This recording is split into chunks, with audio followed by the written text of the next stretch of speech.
Bom dia, está no ar mais um Diálogo Aberto, seu programa de todos os domingos de manhã para tratar de vários assuntos de interesse da população de Mato Grosso do Sul, de Campo Grande e, por que não, do Brasil também. E todos os domingos eu sempre convido aqui jornalistas, colegas, amigos, para me ajudar nessa árdua missão de tirar o melhor sempre do entrevistado.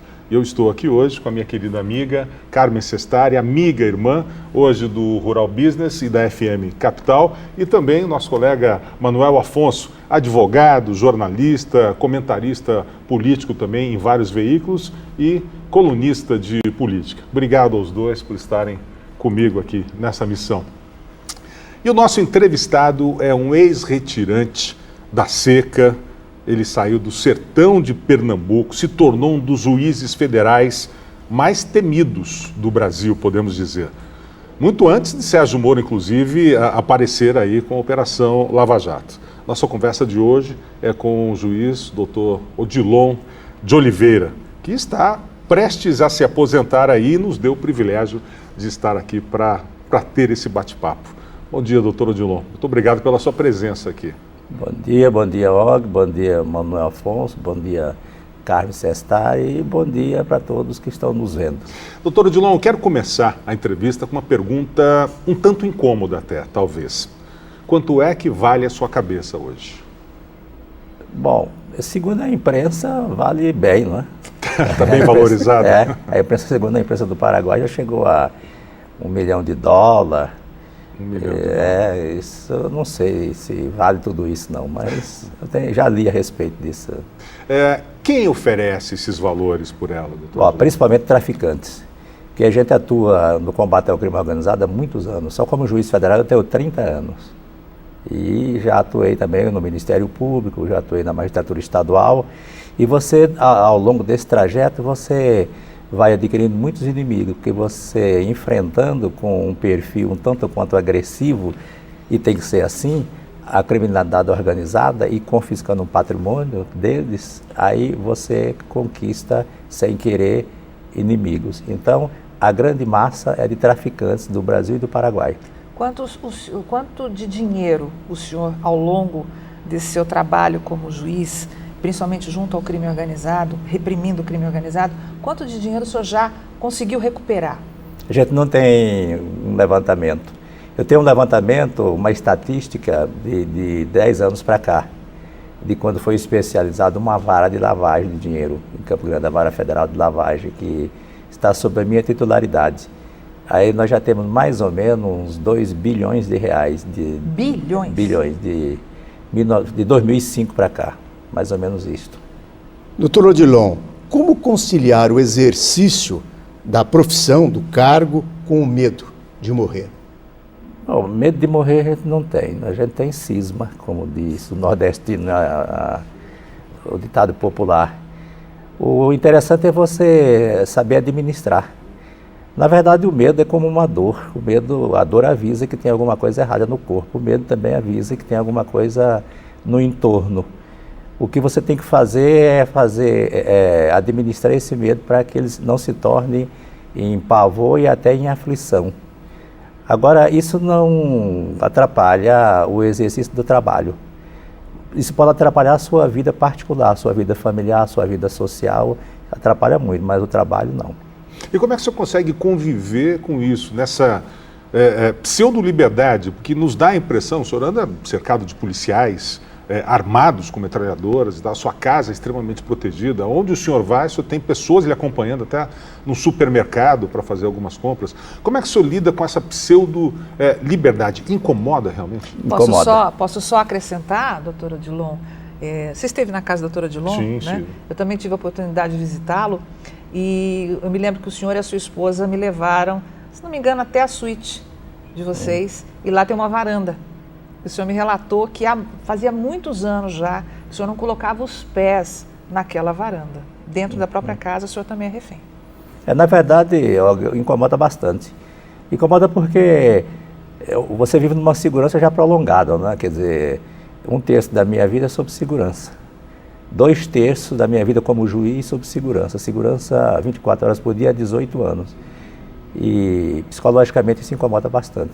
Não afeta o trabalho, mas psicologicamente incomoda. E incomoda muito mais porque você não tem a certeza de que um dia, mesmo aposentado, vai ter que ficar livre dessa segurança. Mas então por isso que a gente tem que administrar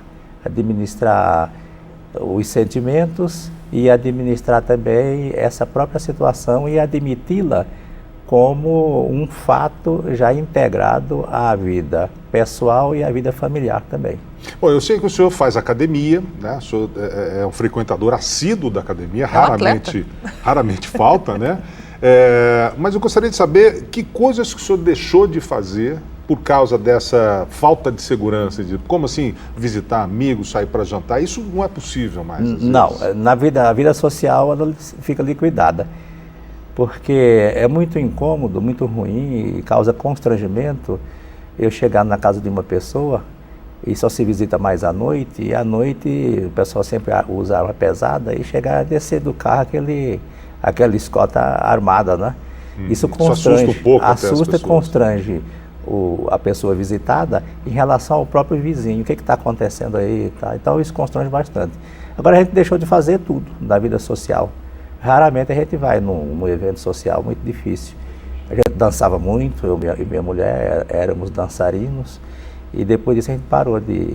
Na verdade a vida se resumiu em justiça, a maior parte do tempo, a residência, interior da casa, e academia, salão para cortar cabelo e praticamente nada mais. O senhor tem vontade? O senhor sente essa falta, essa vontade de estar num restaurante, poder tomar um vinho com amigos ali, ou estar com a própria esposa apenas? Exato. A melhor coisa que tem depois da vida é a saúde. E juntamente com a saúde é a liberdade. A liberdade é o direito de ir e vir. Isso é fundamental. Então a vida ela fica bastante, digamos assim, defasada, faltando alguma coisa, se não houver o direito de ir e vir, a liberdade. De ir e vir sozinho, acompanhado com quem você quiser. E não tendo esse direito, a limitação é muito grande. Eu imagino que a pressão psicológica, não apenas sobre o senhor, mas o senhor é um homem preparado, o senhor abraçou essa profissão, o senhor escolheu, né, esse caminho profissional e o ônus que ele traz. Mas a sua família foi no vácuo, né? A sua esposa, seus filhos, netos.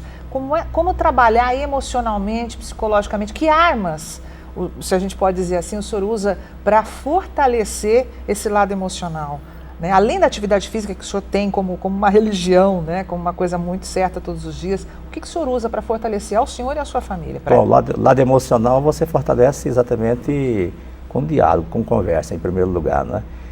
E a atividade física é importante, isso é fundamental na vida de qualquer pessoa, e principalmente na vida de quem anda estressado pelo trabalho. E, em terceiro lugar, você tem que contar com a compreensão da família, e a compreensão da família sempre, principalmente de minha mulher, sempre esteve presente. Então esses itens aí são fundamentais. E depois vem aquela consciência de que o sujeito foi ser juiz criminal, e ser juiz criminal hoje em dia está se tornando um risco muito alto, ele foi conscientemente. Então não se tem que reclamar de nada, o que tem que fazer é cumprir a missão. Doutor Odilon, há planos do senhor para após a aposentadoria? Quais eles? Não, Manuel Afonso, não existem planos. O plano que existe é um plano genérico, quer dizer, tem que fazer alguma coisa em favor da sociedade. Agora, o que existem, e muitos, são convites para ingresso na atividade política.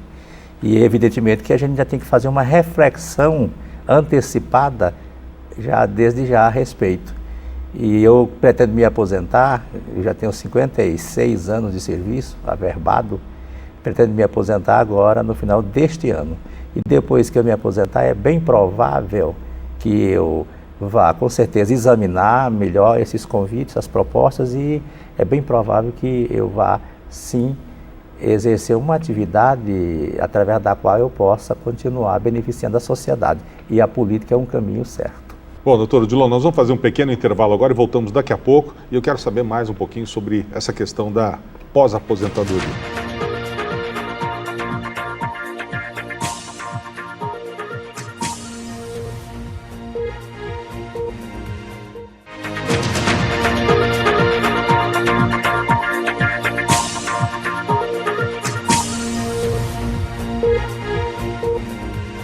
Estamos de volta com o Diálogo Aberto, hoje conversando com o juiz federal, doutor Odilon de Oliveira. Doutor Odilon, o senhor passou boa parte da sua carreira aqui em Ponta Porã, uma cidade complicada, criminalmente falando, uma fronteira muito fácil com o Paraguai, onde a onda de crimes, tráfico, contrabando é muito grande. E o senhor chegou a dormir no fórum por causa das ameaças que sofria ali. Queria que o senhor falasse para a gente como foi esse período. Foi, de uma certa forma, um dos períodos mais difíceis da sua carreira, não?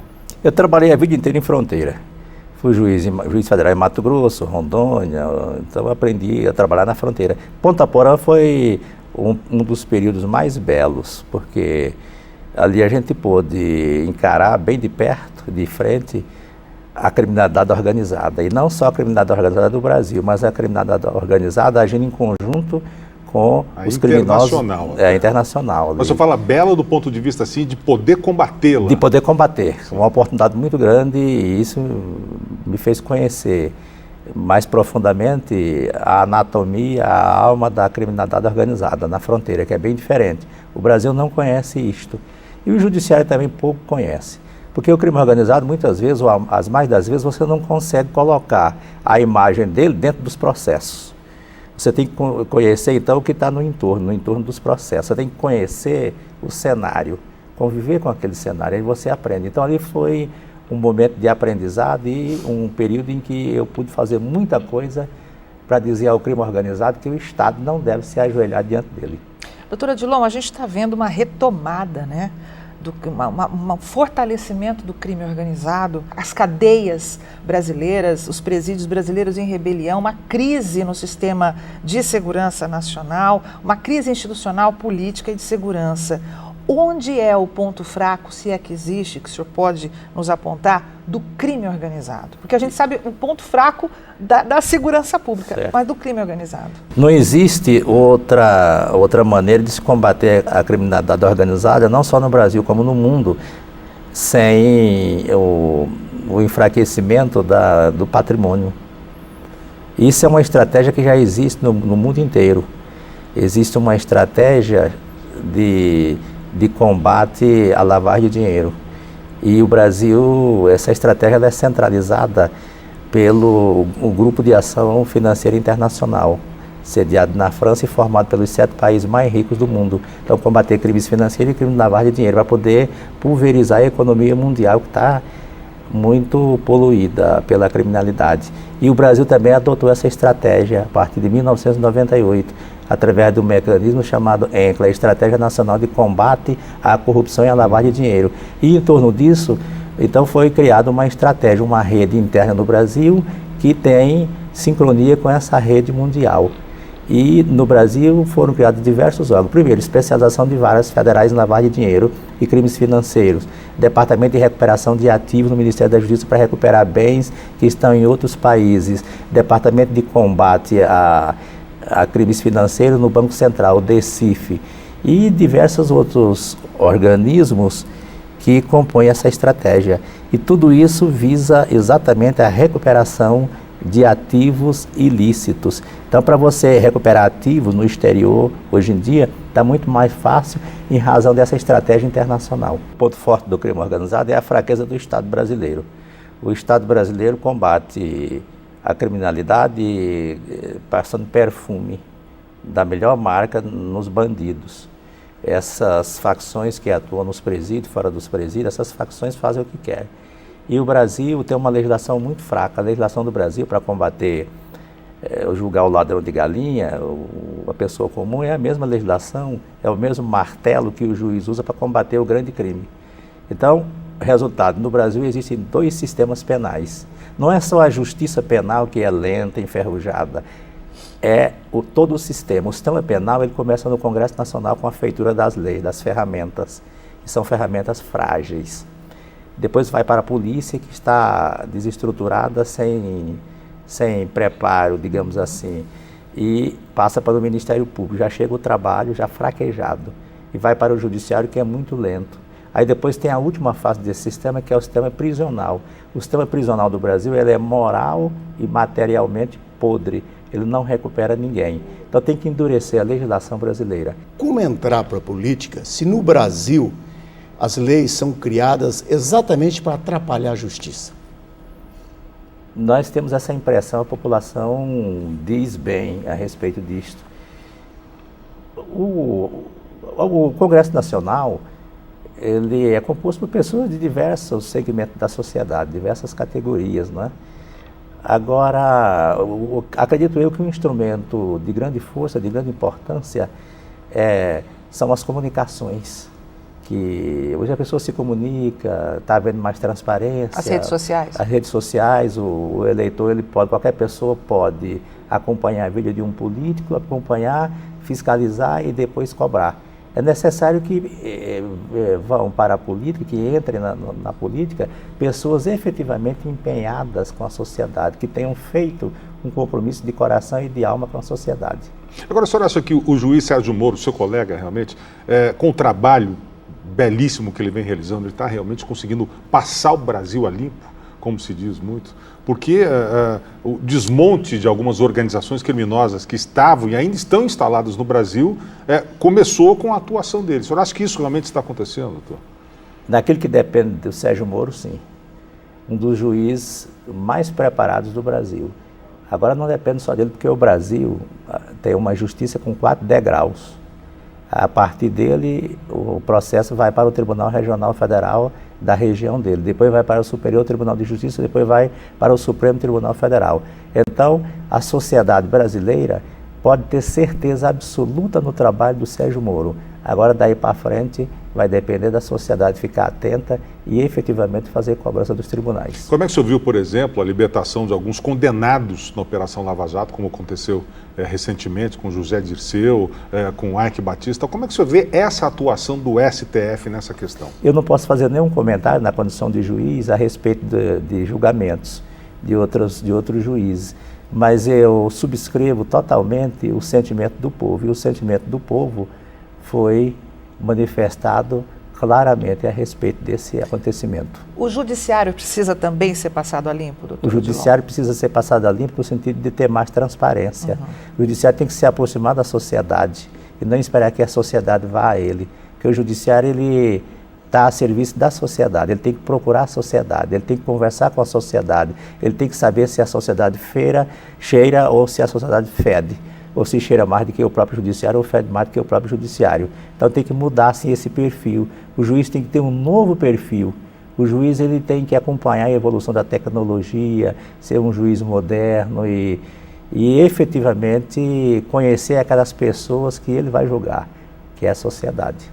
Não só a classe política, mas também o judiciário é criticado, essa questão do ganho salarial que extrapola o teto. Como é que o senhor analisa isso? Eu acredito que se tem um teto, tem que cumprir o teto. O ministro do Supremo Tribunal Federal ganha hoje R$33 mil. Para baixo, para você achar o salário de cada instância, é só você ir diminuindo 5%, até você chegar no juiz de primeira instância.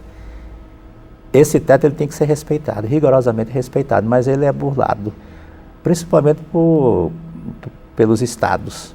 Pelos famosos penduricários? Penduricário de tudo quanto é jeito. Isso é uma forma de burlar. Então tem que estabelecer o subsídio e aquele é o subsídio. E haver transparência. Qualquer pessoa tem que ter o direito de ingressar nos endereços eletrônicos da Justiça, do Poder Judiciário e verificar quanto ganha um juiz, quanto ganha um chefe de secretaria e assim por diante. Tem que ter transparência. Eu sou contra ultrapassar o limite. Bom, nós vamos fazer mais um pequeno intervalo, daqui a pouco nós voltamos conversando com o juiz federal, doutor Odilon de Oliveira. Um minutinho.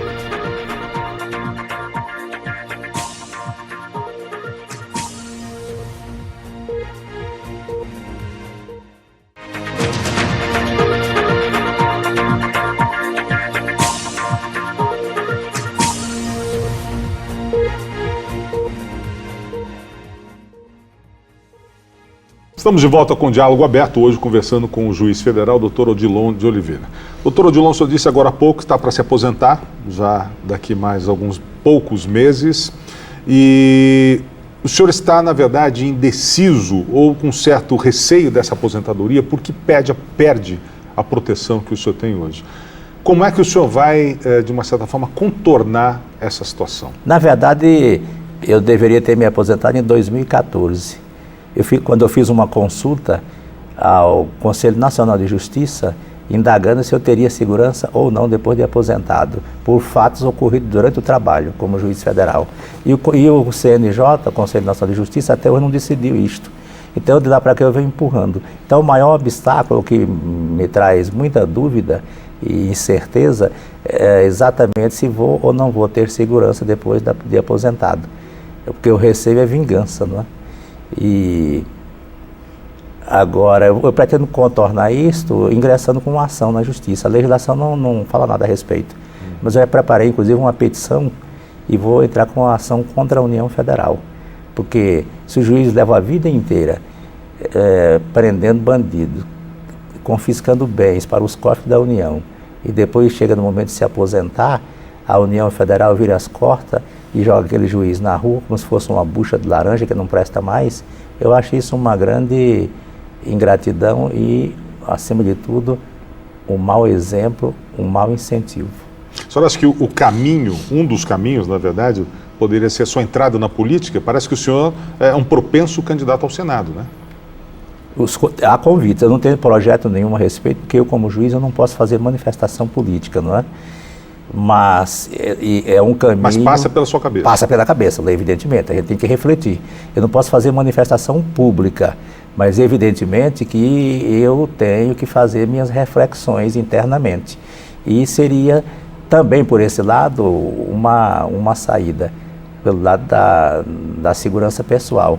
Só que se eu for, eu não vou motivado exatamente por isso. Eu irei, se eu for, motivado pelo desejo de continuar servindo a sociedade, exclusivamente. Doutor Odilon, o ingresso do senhor na política não provocaria uma certa mancha, um risco pelo menos disso, de manchar sua biografia?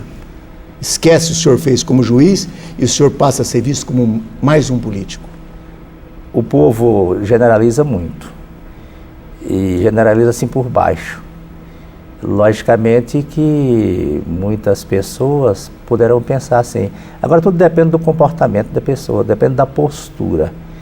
O que vai marcar efetivamente o semblante de cada pessoa perante a opinião pública, primeiro deve ser o seu passado, aquele passado que aquela pessoa edificou. E depois, a partir dali, a postura que ela vier a manifestar nessa nova atividade. Então eu acredito que não seria um risco grande nesse sentido. Como é que o senhor avalia o momento político atual? Quer dizer, nós corremos, e muita gente pedindo a intervenção do Exército, né, a volta do poder militar. Cheio de extremismos até, né? É um momento de extremos, exatamente. E essa sua avaliação, né, do momento político é muito importante, até para a gente entender o porquê desse seu desejo com a aposentadoria, vislumbrar a entrada nessa política. O que está faltando no Brasil é exatamente o exercício da ética. E com o exercício da ética, a falta de exercício da ética por parte do administrador, vem a falta de confiabilidade. Quer dizer, as pessoas não confiam mais em ninguém. Uhum. O correto é o cidadão olhar para o semblante de um administrador, político ou não, e encontrar ali um raio de confiança. E exatamente acontece o contrário. Agora, a tecnologia está avançando muito. Eu confio muito na tecnologia e confio muito nas novas gerações. E essas novas gerações, com certeza, incluindo aquelas que ainda vão nascer, elas vão levantar o Brasil. Agora, o que tem que haver, efetivamente, é uma cobrança. O povo tem que cobrar. O povo brasileiro é muito pacífico. A gente vê esses movimentos de pessoas revoltosas, mas tem que haver uma cobrança. E tem que haver também uma filtragem. Essa filtragem se faz exatamente através das urnas. A população tem que se conscientizar e a população tem que saber que ela é a dona do poder. ela tem apenas representantes, são procuradores. Então eu tenho que exigir uma prestação de conta dos meus procuradores. E se eu não exigir, os procuradores não vão prestar e a coisa vai continuar sendo mal administrada. Tem que cobrar transparência, tem que cobrar legalidade, tem que cobrar eficiência de todo mundo. Não é só do político, não é do juiz, é do delegado, é do policial, é do professor. A população também, né? Que acho que tem que agir com a população tem que presença. E parar também de corromper. Porque a gente vê nas eleições, nas campanhas, a pessoa vai fazer uma campanha, o sujeito pede uma botina, pede uma camisa, pede R$10, começa pede R$20. Na base, né? Começa na base. Se eu for dar uma camisa para alguém, eu vou tirar de onde aquele dinheiro? Vou ter que roubar para poder dar aquela camisa, dar aquela botina, porque se eu for tirar do salário para todo mundo, não dá. Exato. Doutor Odilon, é possível o senhor citar pelo menos um político brasileiro que sirva de modelo, de parâmetro de conduta para o senhor? Olha, é um trabalho assim meio complicado, né? Porque Difícil, num universo assim onde você não vê liderança, que o problema do Brasil é a falta de liderança. Existem muitas pessoas, logicamente, com qualitativos, com qualidades, mas a questão é que você tem aquele nivelamento por baixo, aquela comparação rasteira, mas tem políticos bons no Brasil. É verdade que o senhor já foi dado como morto e até recebeu uma homenagem por isso? Havia uma entidade internacional que resolveu homenagear juízes mortos no Brasil. Pessoas mortas que morreram lutando pela causa do povo. E eu fui incluído também como morto. Houve um equívoco, né? Só que o senhor foi até a cerimônia? E aí eu fui, foi lá em Vitória do Espírito Santo, uma festa muito brilhante. Havia até uma ópera da Itália brilhantando e muitas autoridades, e era chamado a pessoa pelo nome. E eu fui o último a ser chamado. Eu subi para receber. Quando eu subi, ninguém esperava isso. Ninguém esperava. Quando eu subi para receber, aí eu fui reconhecido. E aí houve aquele constrangimento. Amigos para sempre, todo mundo nos braços ali, e eu no meio, morto e vivo. E os parentes dos outros ali. Depois, com muito tempo, eu telefonei para um, para outro, para os organizadores, até que recebi já o diploma. Esse eu consegui trazer, o diploma de morto. O póstumo. O póstumo, e depois veio um outro diploma corrigindo. Aí recebi também, embalado numa caixa, a Láurea. Eu tenho guardado isso, o diploma ao lado do outro e em casa a Láurea. Doutor Odilon, gostaria de agradecer a sua presença aqui no Diálogo Aberto e deixar as portas abertas para que o senhor volte, porque eu imagino que existam ainda muitas histórias para serem contadas. Muito obrigado. Eu que agradeço a Sestari, agradeço o Manuel Afonso e agradeço a todo mundo que está nos vendo. Muito obrigado. Quero agradecer também a presença de Carmen Sestari, minha colega, Manuel Afonso. Muito obrigado por estarem aqui. E o Diálogo Aberto volta no próximo domingo, às 9h30 da manhã. Um abraço e até lá.